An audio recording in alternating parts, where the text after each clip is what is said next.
Hello students, myself Madhusmita Sahoo, lecturer in electrical engineering in GIT Polytechnic Bhubaneswar. I am going to explain on the topic that is BH curve,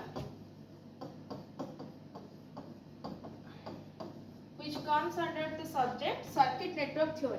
First of all, we know two terms, that is one is our B and another one is H. What is B? B is our magnetic flux density.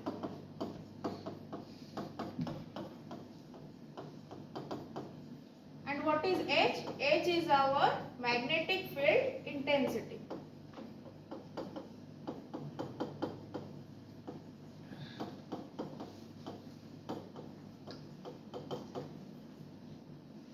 We came across two new words. One is our density and another one is our intensity. What is density? Density suggests that in a particular area how much flux passes per unit area, it is termed as density. And what is intensity? Intensity states that how much intense or how much strong or weak the magnetic field is. So we can represent B as phi by A. Why phi? Phi is represented for fluxes, and unit of phi is Weber. Unit of area is square meter. So we can represent B as phi by A. Its unit is Weber per square meter, or we can say it as Tesla. Next, we come to magnetic field intensity. Magnetic field intensity can be represented as Ni by L. What is N? N is the number of turns of the solenoid. What is L? L is the length of this conductor. And what is I? I is the supplied current that we have provided to the conductor. So what the unit for H can be ampere turns per meter. Now I am going to say what is the relation that exists between B and H. B and H are related in a directly proportional. B is directly proportional to H.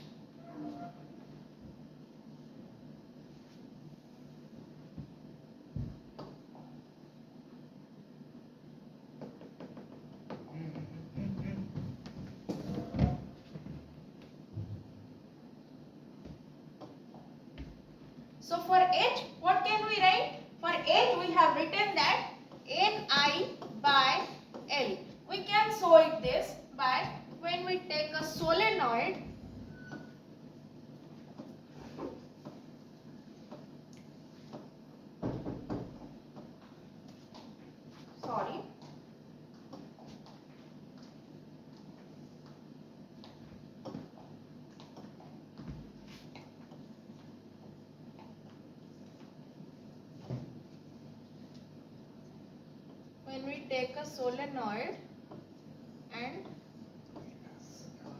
and we provide it a supplied current, and we bring a small piece of iron to it. This is a small piece of iron.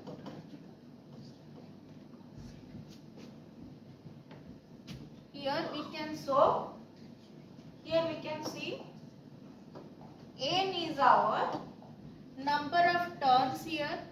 This number of turns are our N. L is the length of this conductor. This length of this conductor is our L. And I here is our supplied current, which we have written H is the Ni by L. Okay. So if we take the number of turns and length of conductor constant, then we can vary the supply current according to our choice.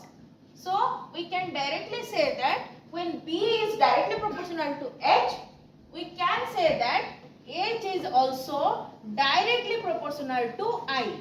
H is also directly proportional to I. Okay. When we vary supply current, the intensity is varied. When we vary intensity, the flux density is varied.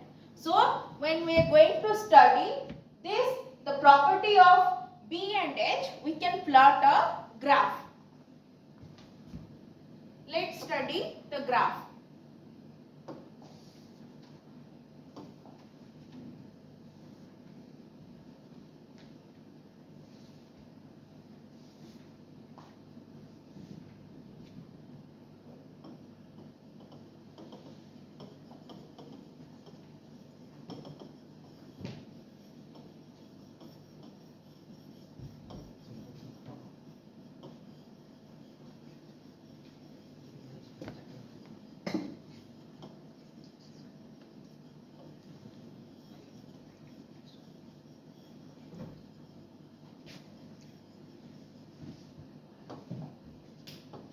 One thing I have to say here, I was telling about the relationship between B and H, how it exists.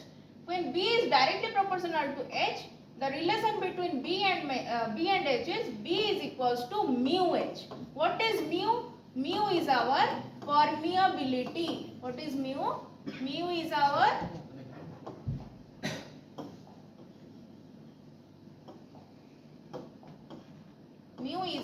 permeability.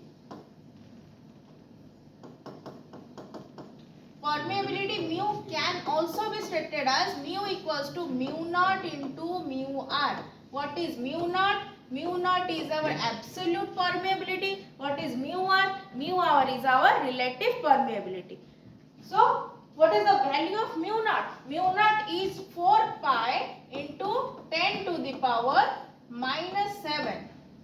What is the unit of mu r? Mu r is the relative permeability, and its value is 1, is always 1 for air. Mu r value is always 1 for air, or we can say it is for vacuum. Mu, this permeability has no unit as it is a ratio. Now we are going to study about the graph, to study the BH curve.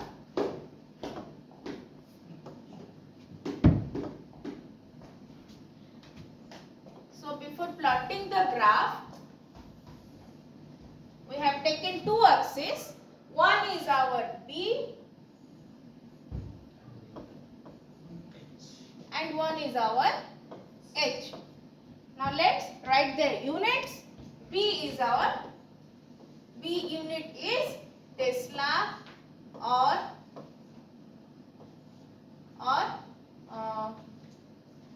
Weber per square meter, and intensity unit is ampere turn per meter.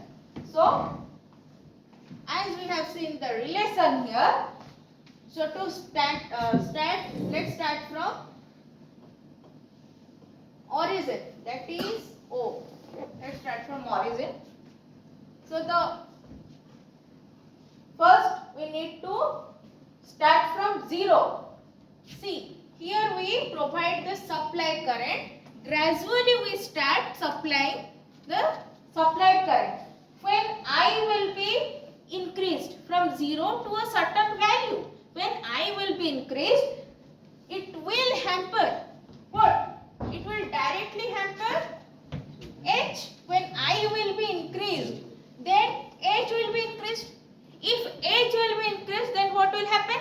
If H will increase, automatically B will also increase. So we can see that when we are increasing the supply current, the intensity is increasing. As they are in directly proportion, then flux density is also increasing. So when we are increasing this graph, supplied current,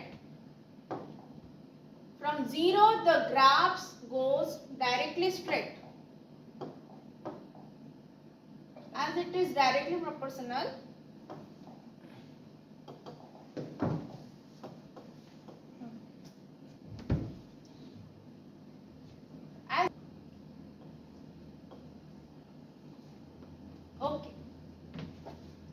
See, from 0, when we applied supply current, when we applied supply current,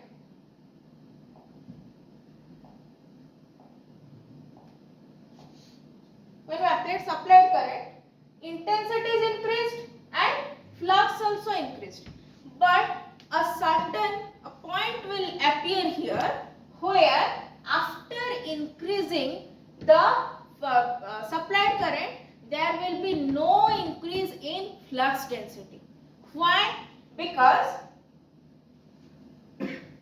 see, imagine, we can take a small example, like when a small door, the area is like this, and it is supposed that 5 students can pass through it.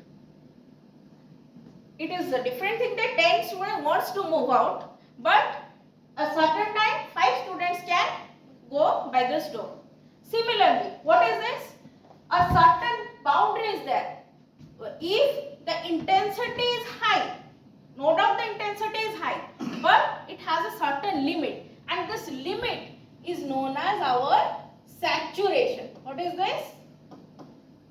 This limit is known as our saturation. In spite of being intense, that more and more the magnetic field be strongly magnetized, but it does not allow the passage of more flux to pass through that particular area. So when this point reaches a certain point, saturation is found. And to study this, to study the graph after the saturation, it is of no use. So we should study the graph before saturation. Okay. So what happens? After we found the saturation condition, we, as in which process we have increased the supply current, in that manner we need to reduce the supply current. So what we will do? When we reduce the supply current, it was a sharp rising as it was directly proportional. But after reducing the supply current gradually, we find that there is no sharp reduction. Okay.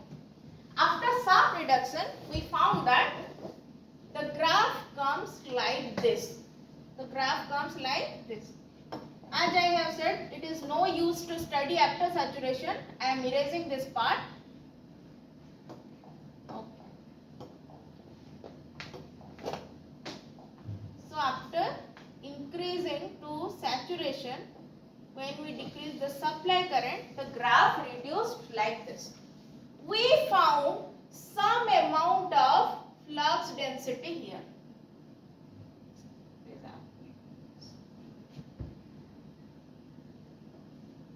We found some amount of flux density exists.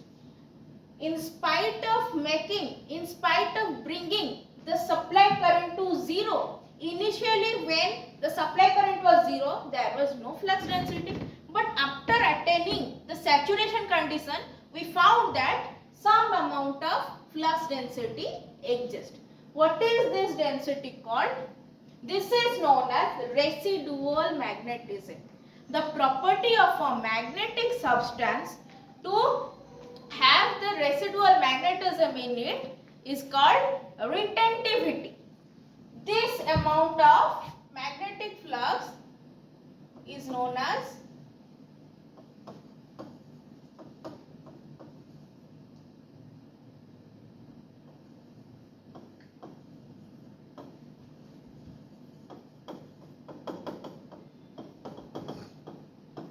residual magnetic field, and this property of the magnet to have this residual magnetic field, it is known as retentivity. So when see, we need to eliminate this residual magnetic field. Why we need to eliminate? When this supplied current went to saturation, we can study the time period. See, it is maximum.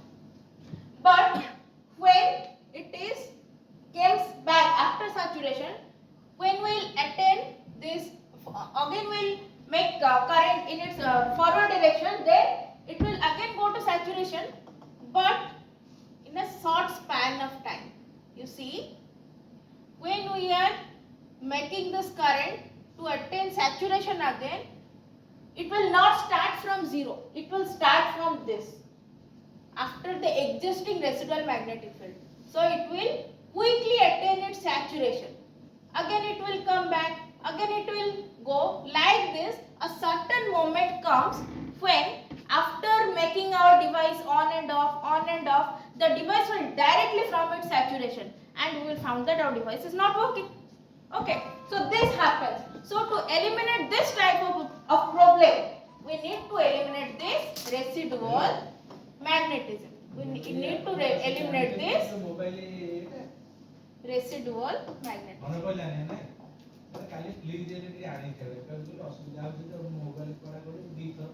Okay, now to eliminate this residual magnetism, we need to apply a force. What is that force called? That force is called coercive force.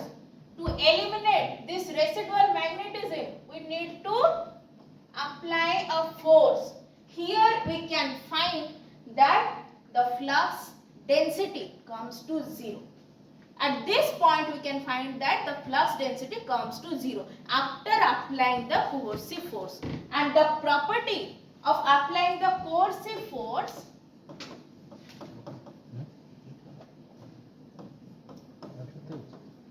it is called coercivity.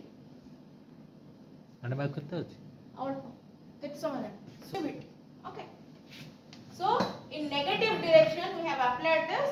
So in this thing we have studied that when our H comes to 0, B is having some amount of magnetic flux in it. We can say that B is having 0 condition after applying the coercivity force.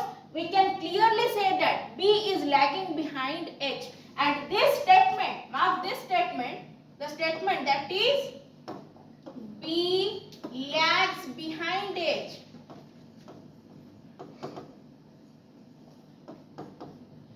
This is known as hysteresis. What is this called? This is called hysteresis. So, hysteresis is a Greek word which is derived from hysterein. It means that B lags behind H. That means when H comes back to 0, B is becoming 0 after giving a coercive force to it. So similarly, we can see its property. When we provide the supply current in negative direction, it will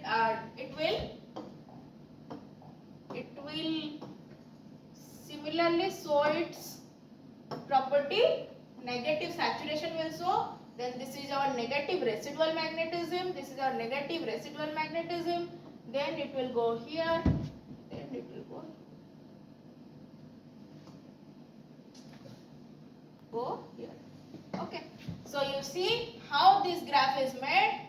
After coming to saturation, residual magnetism is found, coercivity is found. The graph goes like this gradually to the initial position. So this is the thing. BH curve, it is the property which we can study about hysteresis. Hysteresis is a loss.